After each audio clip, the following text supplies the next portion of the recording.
시간이 이제 다 됐는가? 네, 됐어요. 예, 됐죠.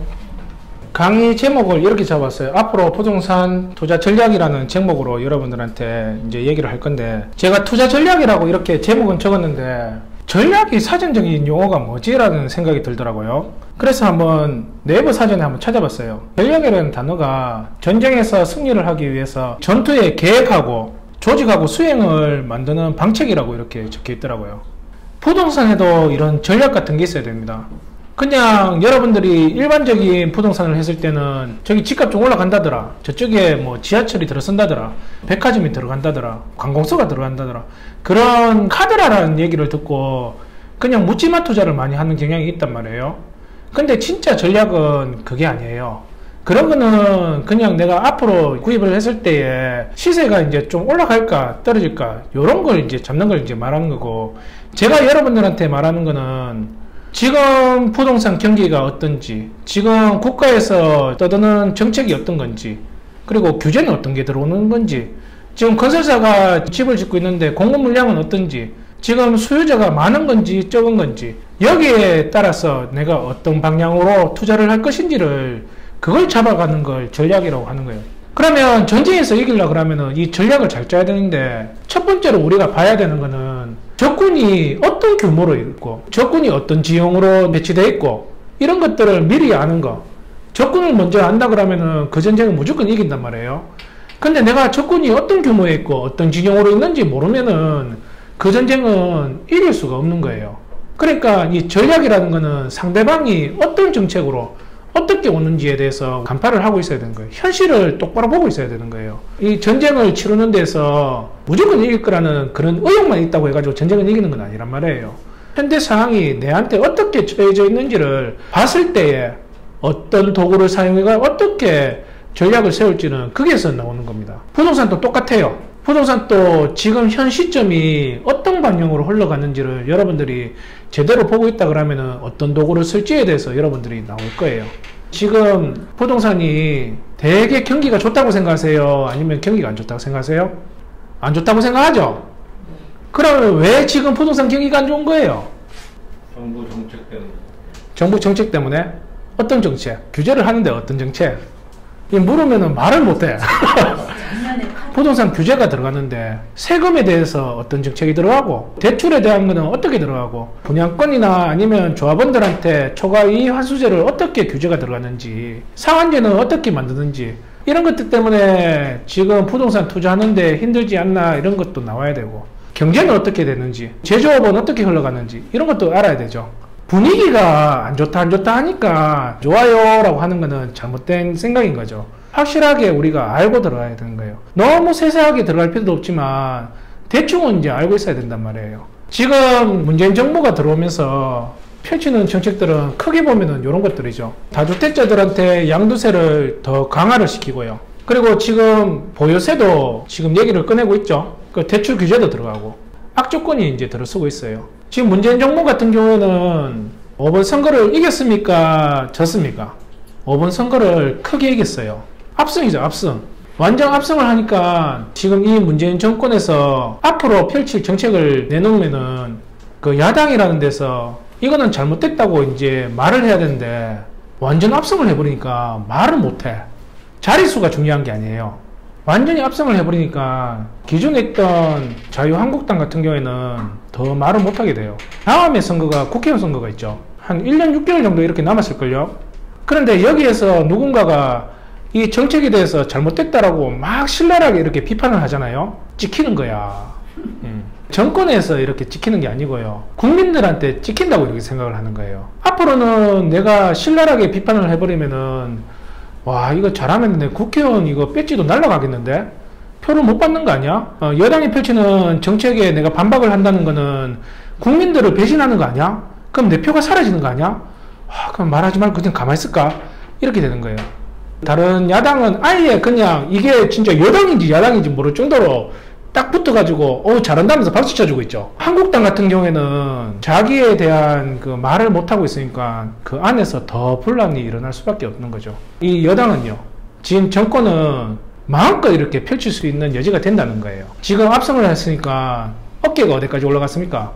뒤까지 올라갔잖아요. 요까지 좀 올라갔단 말이에요. 5번 선거 이기자마자 나왔는 게 보유세를 올린다 그러잖아요. 보유세까지 이제 올린다 그래요.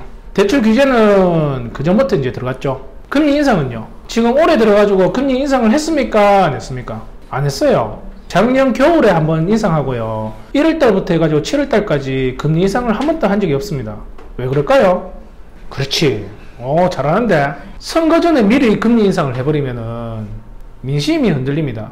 민심이 흔들린다는 거는 표심이 떨어져 나갈 수가 있다는 거예요. 그래서 선거까지는 금리를 안 올렸다고 보시면 돼요. 선거가 끝났죠? 그럼 지금 금리를 올릴까요? 안 올릴까요? 올려야 돼요. 올리겠죠가 아니고 올려야 돼요. 원래는 6월달 되기 전에 한 번은 더 올린다고 이런 얘기가 계속 나왔었어요. 제가 알고 있는 정보통에도 한 번은 더 올린다고 했는데 지금까지 안 올리고 있었어요. 미국은요? 미국은 트럼프 정부가 이제 들어오면서 금리를 올리기 시작했어요.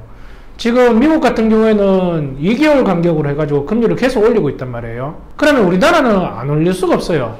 우리가 만약에 휴대폰 하나를 이렇게 팔잖아요. 미국이 이렇게 판다 그러면은 금리는 지금 우리하고 2배 정도 만약에 차이 난다 그러면은 예전에 이 휴대폰 하나 팔았을 때 50만원 정도의 이득을 봤다면은 금리가 올라갔는데 우리는 금리 안 올리고 팔잖아요. 그러면 50만원 남기려고 하면 휴대폰을 2개 팔아야 되는 거예요. 자재값은 떨어집니까? 자재값은 계속 올라가요. 지금 시급도 올랐죠. 인건비는 올랐단 말이에요. 인건비가 떨어진 게 아니에요. 자재값도 오르고 물가도 올라가는데 휴대폰은 가격은 똑같아. 근데 금리는 안 올라가. 그러니까 이 정부가 기업들을 살리려 그러면은 금리를 올릴 수밖에 없습니다. 그럼 금리를 올린다는 건요. 금리를 올린다는 건 가계부채가 더 올라갈 수밖에 없다는 거예요. 괜찮아요. 여러분들은 걱정 안 해도 돼요. 여러분들 집이 뭐 10채 뭐 20채 있는 거 아니잖아요. 해봐야 뭐 한두 채 있는 거잖아요. 이 정부에서 얘기하는 다주택자들은 자기 집이 있고 집 한 채라도 한 개 더 있는 사람을 다주택자라고 이렇게 얘기를 하는데 제가 볼 때는 다주택자는 그런 사람들이 다주택자가 아닙니다. 10채, 20채, 30채 정도는 있어야지 다주택자지. 한두 채 있는 사람들은 금리를 올려봐야 크게 뭐 문제될 건 없죠. 이제 20채, 30채 있는 사람들이 이제 문제가 되는 거예요. 10채만 해도 기존에 내가 그냥 내고 있던 그 이자에서 10채만 돼도 10만원만 올라도 100만원, 20채면 200만원, 30채면 300만원 정도 이렇게 올라가는 거예요.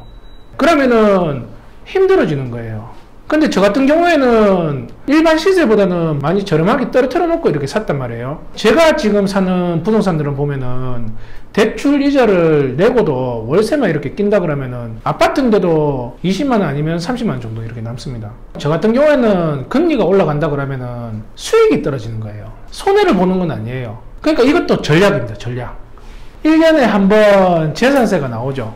여러분들은 걱정 안 해도 돼요. 다 주택자들이 이제 죽어나는 거예요. 이 보유세가 올라가면은 2배까지 나는데도 거진 2배까지 낸다고 이렇게 보면 돼요. 그럼 그 사람들은요, 재산세를 내는 게 버거워지는 거예요.